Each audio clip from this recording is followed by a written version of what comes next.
찬송가 479장.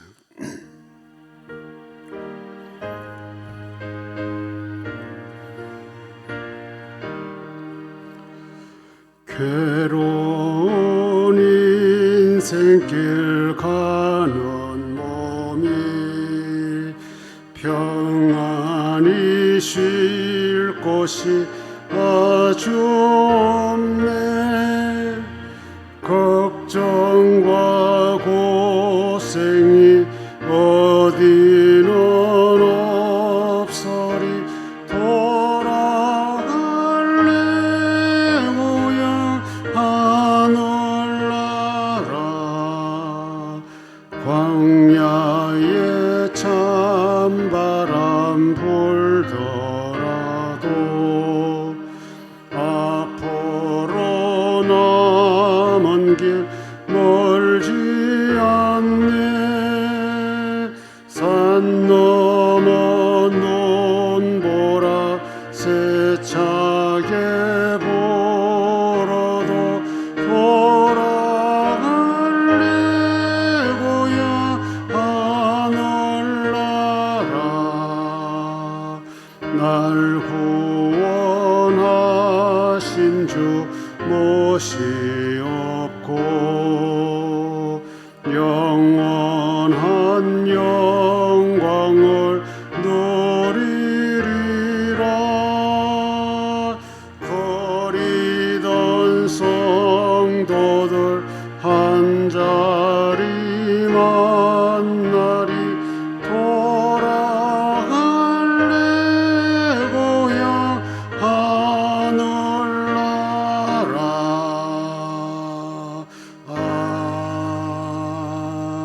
아멘. 여복순 권사님 기도하겠습니다. 하나님 아버지 감사드립니다. 세상에서 가장 연약한 저희들을 택하사 주의 자녀 삼아주시고 천국의 소망을 갖게 하시니 너무 감사합니다. 계절마다 아름다운 자연을 통해서 살아계신 하나님을 발견할 수 있도록 하시니 감사합니다.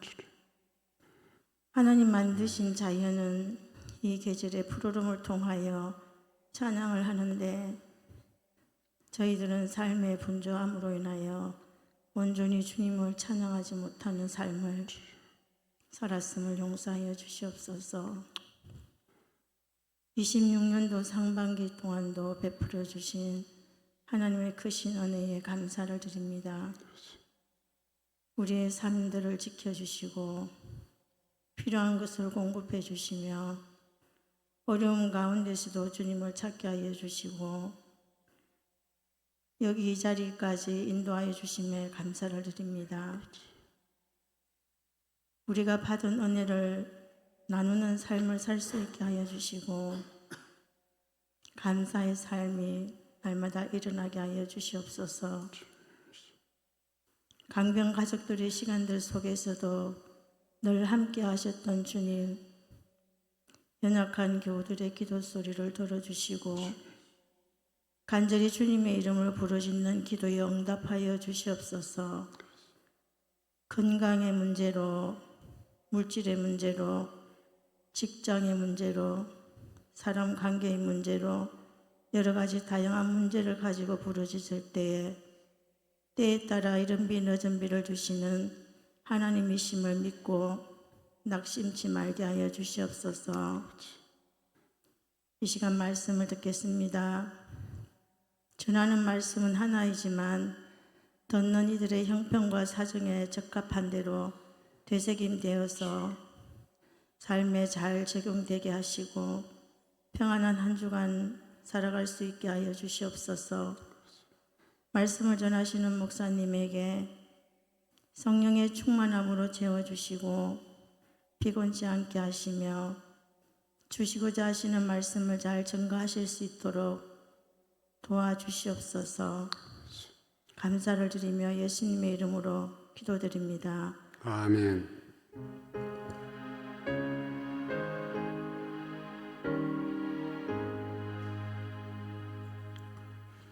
하나님 말씀 예레미야 2장 20절부터 25절.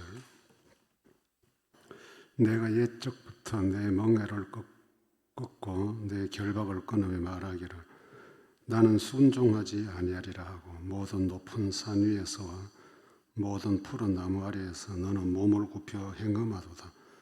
내가 너를 순전한 참 종자 곧 귀한 포도나무로 심었거늘 내게 대하여 이방 포도나무에 악한 가지가 되면 어찌 됨이냐. 주 여호와의 말씀이니라. 내가 잿물로 스스로 씻으며 내가 많은 비누를 쓸지라도 내 죄악이 내 앞에 그대로 있으리니 내가 어찌 말하기를 나는 더럽히지 아니하였다. 바알들의 뒤를 따르지 아니하였다 하겠느냐. 골짜기 속에 있는 내 길을 보라. 내 행한 바를 알 것이니라.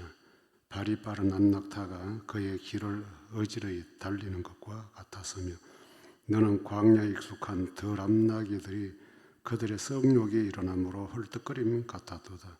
그 발전기에 누가 그것을 막으리요. 그것을 찾는 것들이 수고하지 아니하고 그 발전기에 만나리라. 내가 또 말하기를 내 발을 제어하여 벗은 발이 되게 하지 말며 목을 가라게 하지 말라 하였으나 오직 너는 말하기를 아니라 이는 헛된 말이라. 내가 이방 신들을 사랑하였은즉 그를 따라가겠노라 하도다. 아멘. 오늘은 반항이라고 하는 주제를 가지고 주신 말씀을 한번 살펴볼까 합니다. 이 반항한다고 할 때 우리는 이 어감 자체가 단순한 반대의 입장이 아니고 좀 항거한다, 항의한다, 좀 적극성을 가지고 있습니다. 물론 이 반항을 할 때는 내적으로 생각으로만 하는 경우도 있지만은 대체적으로 반항을 하는 경우에는 좀 이렇게 적극성을 표현을 하죠. 그래 적극성을 표현하다 보면 상대방이 좀 어떤 때는 건방스럽게 보일 때도 있고 또 어떤 때는 교만스럽게 보일 때도 있고 이렇게 이제 반항을 받는 쪽에서는 그런 쪽으로 이제 받아들일 가능성이 많습니다. 그래 대체적으로 이제 반항을 한다 할 때는 또 아래 사람이 위에 사람을 향해서 하는 태도일 수도 있죠. 오늘 본문도 이제 이스라엘 백성들이 하나님을 향하여 여기 보는 본문은 이제 순종하지 아니하리라 20절에 보니까 순종하죠.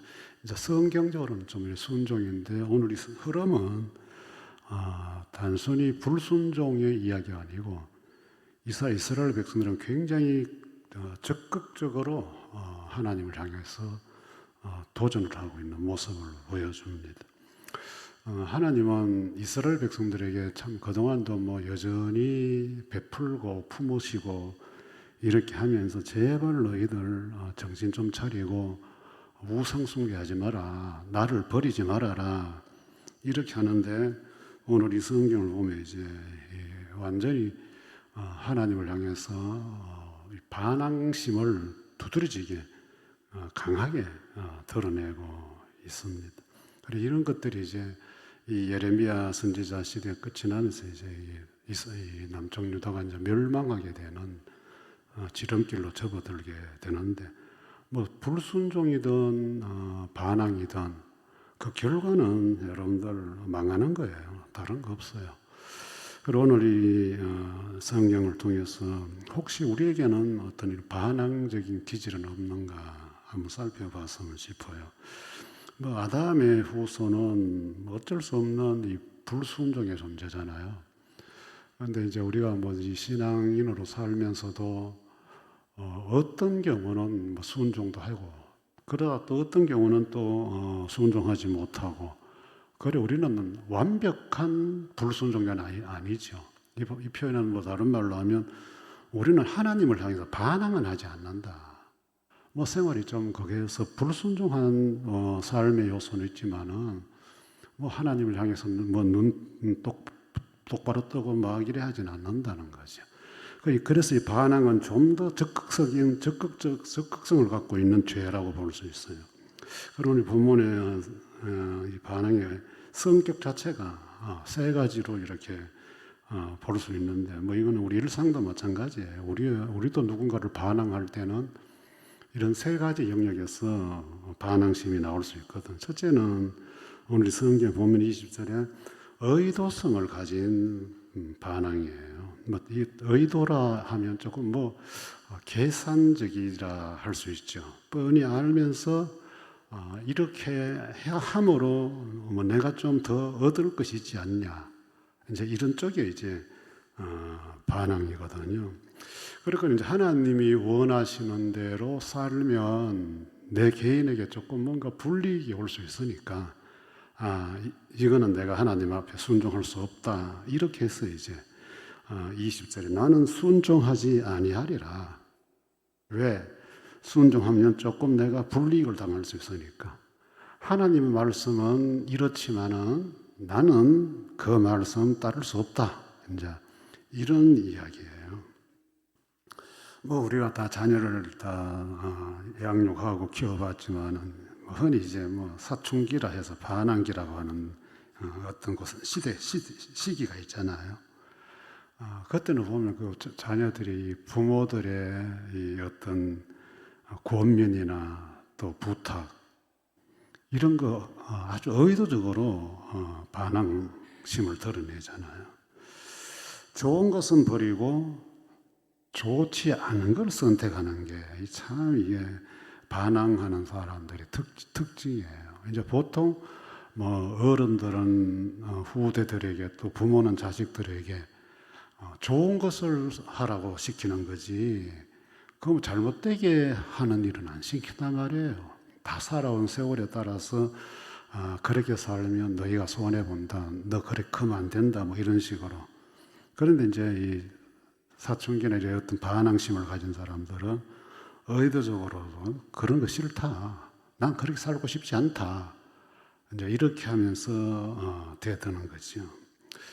이제 이스라엘 백성들은 누가 뭐라고 해도 하나님의 사람들이기 때문에 마땅히 하나님이 시키는 대로 명령하는 대로 살아야 결국 자기들에게 유익이 오는데, 이런 사람들은 이제 싫다, 우리도 저 사람들처럼 한번 살아보고 싶다. 그 우상이라고 하는 것은 어떤 시대든지 매력은 있기는 있는 건 분명해요.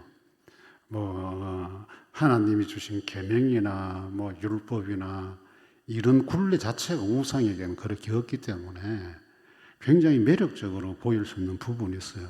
조금 다른 말로 하면 조금 자유스럽다는 거죠. 자유스럽다. 그리고 여러분 보통 보면 이제 우상 종교가 보여주는 어떤 이 의식 자체가 굉장히 광란적이잖아요. 굉장히 자기들이 제사를 지낸다든지 하고 난 다음에는 굉장히 혼잡한 의식을 진행을 해요. 밤새도록 말이죠.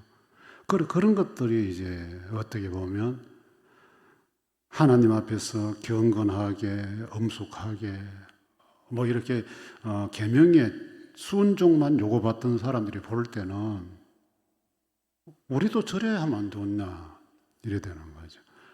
그래서 이제 그 고린도 교회 같은 데 보면 그 고린도라는 데가 도시가 자체가 이제 굉장히 우상의 도시로서 여사제들이 주로 이제 제사장을 하는 거예요. 그래서 바울이 고린도에 가서 복음을 전하고 하니까 이 사람들이 교회로 이제 들어온 거예요. 들어왔는데 그 고린도 교회 분위기가 그래요. 시끄럽잖아요. 특히 시끄러운 것 중에 하나가 뭐냐 하면 이 방언이라는 것이 고린도 교회에, 그래 사도 바울이 방언에 대한 교훈을 많이 하고 있잖아요. 왜 그러냐면 이 방언이 뭐냐 하면 이방 우상 종교에서 사용하는 사제들의 이 중얼거림이거든요. 자기들이 신을 부르는. 그러니까 듣는 사람들은, 일반 사람들은 못 알아듣는 거예요. 그리고 이런 사람들이 이제 교회에 와서 자기도 방식 해왔던 그 방식대로 이제 하나님께 기도한다고 하는데 옆에 사람들이 못 알아듣는 이 언어를 사용하니까, 그래서 사도 바울이 통역 안 되는 건 하지 마라, 이제 이렇게 이제 제재를 하죠. 그런데 어쨌든 간에 그게 매력이 있으니까 우리 한국 교회는 지금 시대가 서기 60년 시대 때 그 사건이 오늘날 또 교회에서 뭐 이상한 소리 방문한다 그러면 그거 하고 싶어 안달이잖아요. 그만큼 뭔가 기존으로 주님이 주신 어떤 말씀의 교훈보다는 외부에서 들은 뭐 그 남달리 하는 거기에 그걸 바울이 조용히 해라. 그걸 보면 또 여자들은 교회에서 잠잠할지어다 이런 표현도 하잖아요. 여사제들이 들어와서 막 이래요. 혼잡한 언어하고 그렇게 하니까 이제 제재를 한 거예요. 그런데 이게 오늘날은 또 교회에서 여자 목사는 안 된다, 여자 장로는 안 된다. 또 우리는 그렇게 이렇게 해석해서 여자들을 탁 또 묶어버리는 거예요. 이게 이제 동양사상과 맞아떨어지니까. 그 성경이 써여졌을 때의 배경이 어떠냐에 따라서 우리가 좀 시대가 흐르면 또 시대에 맞도록 또 해야 되고 한데 우리는 아직도 문자주의가 많아요. 문자주의가. 그래서 지금 이제 우리 한국교회도 뭐 저는 이미 뭐 여자 목사 되겠다고는 여성들을 가르치는 신학교에 나가서 강의를 하고 있지만 아직도 뭐 우리 고신도 그렇고 합동도 그렇고 아직은 일반화가 안 돼요. 뭐 볼 때는 몇 년 뒤에 될 거예요. 계속 이제 거기에 대한 이 어필을 계속 하고 있으니까 청원을 계속 하고 우리 교단도 여성 목사 만들자 해가지고 계속 올라오고 있어요. 그런데 딱 하나 걸리는 게 성경에 여성은 잠잠할지어다. 딱 걸리는 거예요. 이런 것들이 이제 교회에 들어오면 사람들은 새로운 것에 대한 어떤 그래서 하나님을 말씀을 불순종하면 분명히 해가 되는 줄 알면도 불구하고 의도적으로 하나님을 향해서 말씀에 대한 항거를 하는 거예요. 이 성의 특살인자 가인 같은 경우도 자기 동생을 죽이는데 굉장히 의도적이잖아요. 하나님 앞에 제사를 드렸는데 하나님이 자기 재산 받았대서 그냥 의도성을 가지고 동생을 죽이는 이런 하나님을 향한 반항심, 적극적으로. 그 다음에 오전 때도 제가 잠시 언급했지만은 그 두 아들 가진 아버지에 대한 그 아들들의 반응들. 그 첫째 아들은 의도적으로 아버지를 공격하잖아요. 재산 다 털고 온 동생을 왜 잔치까지 하면서 환영하느냐. 이게 이제 인간이 하나님을 향해서 반항할 수 있는 의도성의 반항이에요. 참 이 교회 안에도 이런 사람들이 있으면 의도성을 가지기 때문에 굉장히 풀기가 힘들어요. 그래 여러분들 가만히 한번 딱 반대하는 사람은 끝까지 반대자에 서 있어요. 왜? 의도성을 갖고 있기 때문에. 그 의도를 바꾼다는 게 무척 힘들어요. 물론 우리가 교회 안에서 잘못된 행정, 비도덕적인, 비윤리적 이런 걸 고치기 위해서는 누군가는 그런 항의를 하고 해야죠. 그런데 이제 근본적으로 말씀 앞에서는 우리가 또 교회 전체 질서적인 차원에서는 우리가 어디까지 가고 안 가고 이게 이제 의도성이 사라질 때 가능한 건데 참 어렵죠. 그 다음에 두 번째는 이 반항은 모방성을 가지고 있거든요. 다른 사람이 하니까 따라 하다 보니까 다른 사람 말을 안 듣는 거예요. 이건 이제 어떻게 보면 문화적인 이야기가 될 수가 있어요. 23절에 보면 바알들의 뒤를 따르지 아니하였다고 하겠느냐. 이 바알들의 뒤를 따라 놓고 하나님 너희들 왜 이렇게 하느냐 하니까 우리는 안 따랐다. 이렇게 너희가 할 수 있는데 이 표현은 적극적으로 이 사람들은 바알의 뒤를 아주 열심히 따라갔다는 거예요. 따라갔다는 것은 모방하는 거예요. 우리도 그런 말 하잖아요. 누구 따라한다. 누구 따라갔다. 이건 이제 자기 본심이 아니고 누가 그렇게 하니까 나도 한번 해보자. 이렇게 하는. 이건 이제 어떤 우리 일상에서는 문화적인 요소에서 반항심을 가지는 거죠. 그리고 우리 아이들은 어른 세대하고 문화가 다르잖아요. 옛날에 문화라는 거는 그는 30년 한 세대가 같이 공유하는 시절이 있었잖아요. 지금은 문화가 몇 달 만에 이렇게 바뀌어버리잖아요. 종잡을 수가 없어질 정도로 이 우리가 사용하는 모든 문화적인 이 기계들이 어떻게 감당이 안 돼요. 그 젊은 애들, 어린 자기들끼리도 뭐 불과 나이 한두 살 차이인데도 세대 차이를 느끼는 시대잖아요. 그리고 지금은 이제 누가 좋다 뭐 이러면 이제 같이 해보고 싶은 거예요. 그래서 이것은 이제 이 문화를 우리는 이제 유행이라고 하죠, 유행.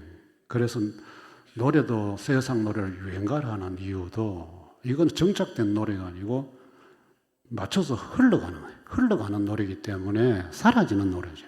그래 옷 같은 것이든 장신구든 우리가 일상에서 자주 접하는 이런 것들은 계속 발전돼 가고 바뀌어지는 거예요. 똑같은 게 아니라.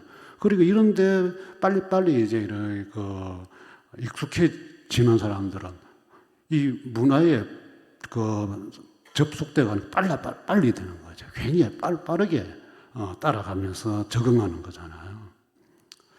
이럴 때는 여러분들 부모들이 한번 말려도 그거 안 돼요. 그러면 그런 거 입으면 안 된대. 그런 데 가면 안 된대. 그런 거 먹으면 안 된대. 뭐 아무리 이야기해도 귀뚱도 안 듣죠. 그게 이제 문화에 대한 반항심을 갖고 있기 때문에 그런 거거든요. 그 성경에도 이제 문화적인 충돌이 있어요. 야곱의 딸 디나 같은 경우는 이제 하몰 족속에게로 이제 이 야곱이 어쨌든 신앙의 가정이니까 신앙의 가정에 살다가 이 아이가 이제 이방족 세력은 어떻게 사는가 하고 그 동네 이제 이 구경을 간 거잖아요. 그 사람들은 어떻고 그 동네에 그 자기 또래의 여성들은 어떻게 사는가 싶어서 그 구경 갔다가 그 결국 강간당하잖아요. 그 야곱이 이방 문화와 이렇게 선을 경계를 갖고 있는데 이 아이가 아버지에게 심리적인 반항을 하고 튕겨서 그 땅으로 갔다가 그 과정에 큰 시험을 불러오게 되는데 여러분들 뭐 이 교회도 그렇고 우리 신앙인들도 그렇고 사실 어떤 문화의 어떤 흐름을 외면은 할 수가 없는 거거든요. 모른다 할 수는 없어요. 그런데 이것이 하나님 앞에서 어떤 용도로 쓰임 받을 수 있느냐 이것이 이제 우리가 공통 분모를 이루어야 돼요. 사실 뭐 우리 교회 안에서 사용하는 이런 모든 악기나 영상 시스템 이런 것들이 뭐 예전 같으면 교회에 들을 수 없는 악기들이잖아요. 어림도 없죠. 우리 어릴 때 어디 뭐 기타 치고 드럼 치고 상상도 못했지. 뭐 666 사탄에도 컴퓨터가 어떻게 교회 안에 들어와요. 이 피아노고 뭐 다 이게 이제 옛날식으로 말하면 다 유흥도 술집이 다 난 거잖아요. 넘어온 거잖아요. 그런데 문화라는 거는 선하고 악한 게 없어요. 어떻게 사용하느냐에 따라서 하나님께 쓰임받기도 하고 아니면 더러운 데 쓰임받기도 하는 거예요. 이게 중성이잖아요. 그런데 이제 오늘 우리 시대에 또 이게 문자주의들은 또 이런 것들을 또 구분을 하려고 그래요. 그럼 구분한다고 구분돼져요? 아이들이 다른 교회는 다 하는데 왜 우리 교회는 안 됩니까? 뭐 이런 식으로 반항하는 거죠. 그 중요한 거는 이게 어떤 용도로 하나님께 쓰임을 받느냐가 중요한 건데 우리는 무턱대고 선을 그어버리니까 반항을 일으켜요. 그리고 또 신앙인들이 하나님께 전혀 유익이 안 되고 예배 때 전혀 도움 안 되는 걸 가지고 무조건 억지로 또 해야 된다는 이것도 문제지요. 이 가정생활도 그렇고 우리는 이 지킨다는 것이 따라가지 않고 지킨다는 것이 굉장한 어떤 신앙적으로나 생활의 주관성이 필요한 거예요. 그래서 우리 예수님은 진리라는 표현을 했어요. 진리는 영원한 거다. 우리가 살아가는 일상의 모든 것들은 다 어떤 이 변화, 폐쇄, 뭐 사라지고 하지만 새롭게 나오지만은 진리는 바뀌지 않는다. 그래 교회든 신앙인이든 진리 하나 붙들고 있는 그것이 가장 중요하다는 거. 그 외의 이 사사로운 것들은 반항심을 불러일으킬 필요가 없다는 거죠. 반항심을. 또 시대가 그러니까 그럼 우리도 한번 유익하게 한번 사용해보자. 이렇게 돼야 되지. 무조건 쳐내는 거. 이거 여러분들 결국 반항심만 불러일으켜 놓고 때가 되면 은근슬쩍 다 교회에 들어오게 돼 있어요. 그러기 또 예배 시간이 활용되고 막 이렇게 하는데, 그래 이제 이 사람들은 바알을 뒤따랐다. 이게 이제 적극적으로 우상으로 갔다는 거고. 그 다음 마지막 한 가지는 고의성 있는 반항이에요. 25절에. 내가 이방신들을 사랑하여선저 그를 따라가겠노라 했다. 이제 고의성은 적극적인데 내가 선택한 거예요. 사랑이라는 표현을 하거든요. 이 우상을 따라가는데 그냥 누가 하니까 따라간 게 아니고 여기에서는 내가 그걸 사랑해서 갔다. 여러분 사랑이 이제 연결되면 참 골치 아파지는 거예요. 이 아이들도 마찬가지예요. 누구를 사랑한다 하면 부모가 앞만 뜯어말르다는데 누구 선택할래? 아버지 선택할래? 금마 선택할래? 누구 선택할래? 여러분들 안 돼요. 사랑이라는 굴레에 딱 가버리면 이거는 어떻게 잠재울 수가 없는, 그거는 오히려 더 말리면 말릴수록 더 불붙는 나잖아요. 이 본문도 이제 그런 흐름이에요. 하나님을 사랑하던 사람들이 우상을 사랑으로 바꿔버린 거예요. 그 누가 와서, 선지자들이 와서 예레미야가 아무리 외친들 사랑 따라간 사람이 오겠어요? 그 호세아 선지자의 아내 고멜 창녀잖아요. 그 남편 호세아는 성직자인데 선지자인데 이 여자는 몸팔로 다니는 여자잖아요. 그 나중에 하나님께서 가서 데려오라 그래요. 그 사창가에 가고 그 곡식 주고 바꿔서 데려오라 그래요. 물론 그 이야기가 이제 하나님과 우리 사이의 어떤 사랑으로 연결해서 해석은 하지만은 근본적으로 누구를 사랑해서 떠난 사람은 돌아오기는 참 힘든 거예요. 돌아오는 게. 그래 이 사람들, 이스라엘 사람들이 우상을 다 사랑한다고 따라가 버린 거예요. 이거는 전적으로 고의성을 가지고 알면서도 이 사랑의 감정, 이건 어떻게 할 수 없다. 이렇게. 그럼 성경 둘째 아들도 아버지 마음 몰랐겠어요? 유산 받아 나갈 때 아버지 그 마음 자기가 몰랐겠어요? 또 첫째는 아버지 마음 몰랐을까요? 그런데 이게 참 세상을 사랑하고 노는 재미에 빠져 있고 이래 되니까 부모가 다 떨치고 가버리는 거예요. 그래서 우리 예수님은 신앙생활하는 우리에게 뭐라고 합니까? 네 전부를 다해서 하나님 사랑해라. 네 마음, 네 목숨, 네 정성 다 하나님 원하는 사랑은 이거예요. 이게 이제 주님 앞에 순종하는 사람의 사랑관이란 말이에요. 그런데 반항하는 사람은 사랑의 각도를 바꿔버린 거예요. 이런 사람은 참 돌이키는 게 쉽지 않아요. 이런 반항심을 가지면요. 말씀 맺겠습니다. 반항은 하나님을 위한 적극적인 불순종이에요. 무서운 거예요. 그 결과도 무섭고, 반항하면 그 순간순간은 조금 매력 있어 보이고, 남들 다 엎드려 있는데 지 혼자 끄덕대고 있으면 좀 독특한가 싶지만은, 그 끝은 이 백성들이 망한 것처럼 완전 제로 상태로 가게 된단 말이에요. 그래서 우리는 신앙인으로서 하나님과의 관계는 항상 어쩌다 살다 보면 불순종의 요소도 있지만은, 그러나 기본은 순종의 관계로 살도록 늘 하나님 쪽으로 붙어야 된다는 것. 주 예수 그리스도의 은혜와 하나님의 사랑과 성령의 교통하심이 너희 무리와 함께 있을지어다. 아멘.